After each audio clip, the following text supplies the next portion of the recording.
hal-hal yang secara substansial itu dijawab secara konkret seperti di 8 tuntutan yang lainnya. Belum ada pendiskusian, belum ada pembahasan bagaimana komitmen pemerintah akan misalkan membahas soal bagaimana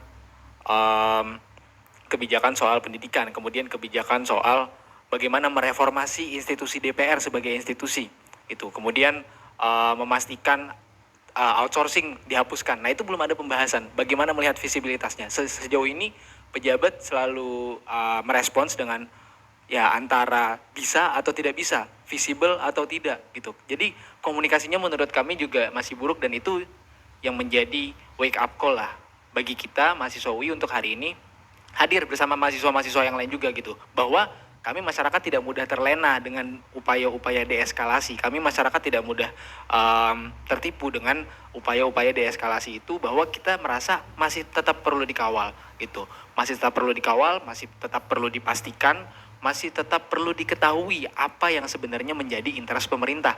Karena bagi penilaian kami, kembali lagi, kami masih menilai ini sebagai hal-hal yang simbolis. Diundang ke istana, diundang ke DPR, kemudian menyampaikan aspirasinya. Tapi pada akhirnya pun tuntutan yang dipenuhi hanya 3, itu pun juga mungkin bisa diperdebatkan ya. Tapi yang jelas kami merasa masih banyak tuntutan yang perlu dikawal, dan kami tidak boleh terlena gitu. Kami tidak boleh berhenti pada audiensi. Kami tidak boleh berhenti pada simbolisasi saja. Jadi sebentar, soal tuntutan yang sudah diakomodir oleh DPR, tunjangan dihapuskan, kemudian tidak ada lagi kunker ke luar negeri, bahkan anggaran secara transparan. Sekarang nilainya 65,5 juta sekian yang take home pay-nya orang DPR. Itu tidak menjadi obat mujarab buat teman-teman yang sudah menyuarakan? Menurut kami tidak gitu. Dan secara tunjangan ini ya, kita perlu melihat lagi tidak hanya sebagai tunjangan, tidak hanya dalam hal tunjangan, tapi juga take home pay. Pertama itu. Kemudian juga kalau misalkan kita lihat secara persentase dari tahun lalu ke tahun ini sebenarnya masih naik gitu ya. Itu yang kita lihat ini jadi pada akhirnya hal simbolis aja, dipotong aja gitu. Rakyat marahnya terhadap tunjangan, terhadap tempat tinggal itu kemarin kan. Nah, ketika itu dihilangkan, apakah artinya kemarahan kita sudah harus hilang gitu? Nah, yang kita tidak ingin rasakan adalah pemerintah hanya meredam kemarahan kami, tapi tidak meredam kesengsaraan kami di kesejahteraan itu. Sekalipun Atan, kami juga memotret ketika teman-teman organisasi mahasiswa ya, ada BEM, ada gerakan mahasiswa dipertemukan dengan wakil ketua DPR, di sana ada Sumi Dasko Ahmad, ada Saan Mustafa, ada Cucun juga. Bahkan kalian membawa semacam lembaran MOU bahwa ini bukan hanya narasi yang berhenti sampai di sini, tapi akan diproses oleh para legislator.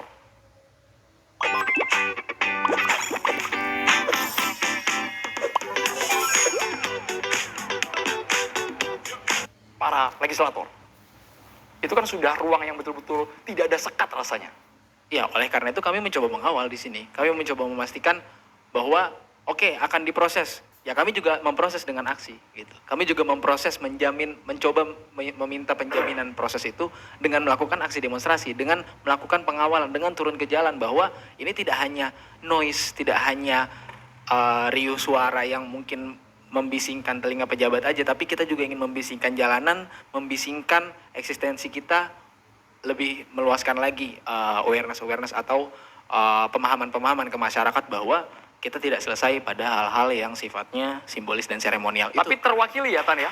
Tuntutan yang saat ini viral di media sosial sudah poin-poinnya terakomodir dari suara teman-teman mahasiswa. 17+8 ini sudah termasuk ada di sana. Iya, sudah termasuk. Kita membawa hal yang sama, 17+8 itu tadi. Kita bawa kembali dengan kajian dari BEM Fakultas UI. Jadi ada BEM UI, di UI ada 14 fakultas dan 1 program yang kami mereview pada akhirnya 17 tuntutan ini melalui kacamata keilmuan kami, melalui kajian dari BEM di setiap fakultas. Kami bawa lagi, kami pastikan bahwa ini semua harus dijawab. Ini semua harus diselesaikan, dituntaskan, dikawal sampai tuntas. Dan kita tidak ingin sekadar statement-statement, kalau misalkan dipenuhi semua, ya repot. Itu kan respons dari pemerintah kayak gitu ya, merasa repot apabila memenuhi semuanya. Nah, itu tidak konkret. Jadi hal-hal ini masih mengawang dan juga kesannya meremehkan suara-suara kami, meremehkan tuntutan kami. Kami tidak ingin ada peremehan-peremehan terhadap tuntutan kami. Mungkin juga em, Bapak Menteri Keuangan yang baru mengatakan bahwa ini hanya tuntutan sebagian kecil orang. Bagaimana sampai masyarakat turun aksi demonstrasi? Itu hanya sebagian kecil masyarakat. Yang kedua juga Bapak Purbaya ya, itu menyampaikan bahwa apabila masyarakat makan enak, apabila masyarakat ya tidak lapar, maka mereka akan berhenti demo. Tidak, bagi kami, bagi mahasiswa, bagaimanapun kondisi perut kami, bagaimanapun kondisi hati kami, ketika masih ada kebijakan yang salah, ketika tuntutan kami tidak dipenuhi, kami akan tetap turun ke jalan. Itu yang ingin kita pastikan. Itu yang ingin kita gambarkan. Supaya berimbang, tadi sebenarnya kami punya cuplikan dan sudah kami tayangkan di program di TV One bahwa yang bersangkutan sudah meminta maaf dan meminta waktu dalam beberapa bulan ini agar kerja dulu sebelum ditanya oleh awak media dan juga teman-teman mahasiswa. Tapi saya boleh ke Mbak Titi Anggreni sebelum dijawab oleh Bang Kodari, apakah ini simbolis semata mahasiswa dianggap di underestimate, Mbak, dengan adanya tuntutan mereka ini? Iya, penyelesaian permasalahan itu kan harus dibuktikan secara konkret melalui kebijakan dan konsistensi. Nah, misalnya tuntutan soal transparansi. Transparansi itu oke, misalnya akan kenaikan dihentikan, lalu juga tidak ada tunjangan-tunjangan yang menjadi persoalan. Tapi itu hanya satu bagian kecil. Bagian besarnya adalah yang diminta oleh kawan-kawan mahasiswa ini transparansi yang melembaga di parlemen kita. Kita sama-sama tahu bahwa anggaran yang diterima oleh anggota dewan itu bukan hanya yang disebutkan yang kemudian berkurang menjadi sekian puluh juta. Di dalamnya ada anggaran reses, ada anggaran kunker dan lain sebagainya. Dan itu besar sekali. Yang kalau kita lihat dari sisi akuntabilitas, nanti Bang Ucok bisa bicara banyak. Nah, itu yang sebenarnya tidak hadir. Jadi ini adalah eskalasi persoalan mendasar soal 3 hal.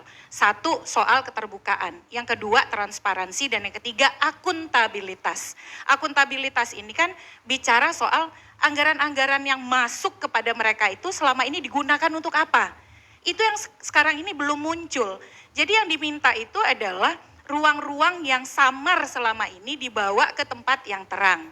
Dan itu membutuhkan lebih dari misalnya pembekuan kenaikan tunjangan perumahan, kenaikan gaji dan lain sebagainya. Jadi dibutuhkan sebuah kebijakan yang lebih melembaga, yang sifatnya berkesinambungan, termasuk juga keterbukaan pos-pos anggaran lainnya begitu. Karena kalau kita baca tuntutan teman-teman mahasiswa ini adalah mereka menginginkan konsistensi bahwa efisiensi itu bukan hanya menyasar misalnya pihak-pihak yang pada level menengah, tapi pada level elitnya juga harus melakukan hal yang sama, kira-kira begitu. Nah, yang kedua soal yang menurut saya paling penting adalah perubahan atau reformasi itu harus mencakup komitmen secara keseluruhan.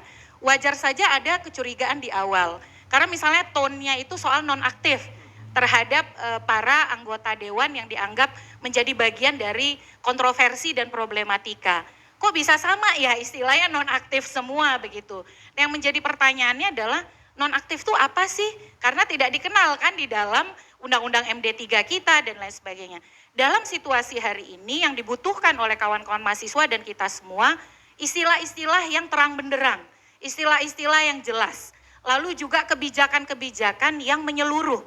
Yang dituntut itu adalah bukan sekedar tindakan sporadik, jangka pendek, tetapi juga bagaimana dipaparkan komitmen perubahan secara menyeluruh dan disertai roadmap atau rancang bangun yang betul-betul terukur. Itu sebenarnya bukan hal yang sulit. Karena kenapa? Kita kan ditopang oleh infrastruktur kelembagaan yang yang besar ya. Bayangkan misalnya kita punya kementerian saja tuh bertambah luar biasa di masa saat ini. Jadi memenuhi tuntutan-tuntutan yang saya kira sangat baik, itu bukan sesuatu yang sulit. Termasuk juga soal misalnya tuntutan teman-teman, gimana nih reformasi partai politik. Kalau saya meyakini, apa yang terjadi hari ini dengan anggota dewan kita, tidak lepas dari kontribusi sistem pemilu, sistem politik, yang muaranya itu adalah undang-undang partai politik dan undang-undang pemilu. Kak Andro tahu tidak? RUU Pemilu itu adalah prioritas legislasi tahun 2025. Prolegnas 2025, revisi Undang-Undang Pemilu. Nomor 2 di Prolegnas 2025. Sampai hari ini naskah akademiknya nggak jelas hilalnya, draft RUU-nya nggak jelas hilalnya. Undang-undang partai politik kita terakhir direvisi tahun 2011, sekarang 2025, sudah 14 tahun. Padahal problem hari ini dikontribusikan oleh apa? Partai politik yang belum berfungsi sebagaimana harapan kita. Demokrasi di internal nggak jalan, semua dikendalikan oleh segelintir elit. Anggota parlemen kita kenapa bisa begitu? Ya karena produk pragmatisme, yang penting dapetin suara, yang penting dapetin kursi gitu. Lalu kemudian persoalan kaderisasi rekrutmen yang tadi berorientasi pada figur-figur populer, orang-orang yang punya uang, termasuk juga problem pendanaan di partai politik yang selama ini misal kita mengeluh soal politik uang, tapi undang-undang pembatasan transaksi tunai tidak kunjung mendapatkan kemudian jalannya untuk disahkan. Nah itu menjadi persoalan-persoalan, kita sudah punya nih semua resepnya. Yang kita belum punya adalah itikat baik untuk merealisasikannya. Momentumnya sekarang tiba, yang menurut saya diperlukan adalah rancang bangun peta jalan yang jauh lebih konkret untuk mengatasi persoalan-persoalan mendasar tadi yang berangkat dari persoalan di partai politiknya sendiri dan juga di sistem politik kita. Itu ya Atan yang hari ini belum kita dengar. Itu kan butuh waktu ya Mbak ya, tidak ada cara-cara instan. Bang Ucok Kadafi, suaranya dulu Bang, boleh Bang? Mengenai mereka ingin transparansi, mereka ingin akuntabilitas, tentunya rakyat sangat menunggu saat ini. Bagaimana hasil dari tuntutan ini bisa ditindaklanjuti secara jelas? Iya, itu memang persoalan di DPR gitu. Biarpun ada teman-teman mendapat dokumen ya, dokumen-dokumen anggaran itu juga mungkin karena pertemanan dengan anggota dewan itu bisa kita dapat, atau mungkin nyolong juga kayak gitu kan, bisa nyolong masuk ke kamar anggota dewan. Masa nyolong Bang? Enggak sih kalau nyolong sih. Ya bisa juga ini kan, karena kan daripada ketahuan kayak gitu kan, nah, bisa juga itu gitu. Nah semua dokumen-dokumen itu memang itu sangat sulit diakses oleh publik di DPR itu gitu ya. Kita itu kalau mau minta itu kayak kepentok pintu lah, bukan pintu kayaknya, apa namanya, beton gitu kan, beton gitu. Jadi kita mau minta banyak alasan bla bla gitu kan, kita mau rayu juga nggak bisa gitu. Memang di DPR itu betul-betul sangat tertutup sekali kayak gitu. Itu kita itu mau minta apapun nggak akan dikasih. Itu dulu kali Bang, setelah sekarang ada juga momentum harusnya berubah sih Bang. Iya, sebetulnya setelah ada digital itu sebetulnya berubah. Tapi ini sama sekali enggak kayak gitu. Enggak. Memang ada disirup ya, disirup DPR. Tapi kalau kita lihat itu enggak mendetail, enggak ada komponennya kayak gitu kan. Hanya besaran-besaran aja gitu kan. Kita kan butuh tunjangan jabatan berapa kayak gitu kan, totalnya kita ingin tahu. Tapi kalau yang di digital itu hanya besar-besaran aja. Kita pengen betul-betul kalau bisa hasil rapat mereka di badan anggaran itu. Kemarin Bang kami dengar ada rincian gaji pokok 4.200.000, tunjangan konstitusional, kemudian tunjangan kehormatan, uang komunikasi sekian. Iya. Apakah itu tidak cukup, sudah bagian transparansi dari anggota dewan? Iya, itu susah untuk diakses. Dokumen itu susah untuk diakses. Kalau itu udah dipublikasikan, karena mereka kan didesak oleh publik. Ada demo-demo. Kalau nggak ada demo, nggak ada publikasi, mana mungkin itu dokumen itu bisa muncul ke publik. Gitu. Karena ada teman-teman mahasiswa, rame-rame di depan DPR gitu kan. Kalau nggak ada, ya tetap saja mereka itu menyembunyikan gitu, dianggap rahasia negara kayak gitu. Itu jadi DPR ini juga nggak sensitif. Harusnya dokumen-dokumen itu kan DPR itu punya web gitu ya, punya web gitu. Web itu jangan hanya informasi sidang, tapi anggaran juga. Kalau penting, setiap anggota dewan itu per bulan dapat berapa, itu dipublikasi kayak gitu loh.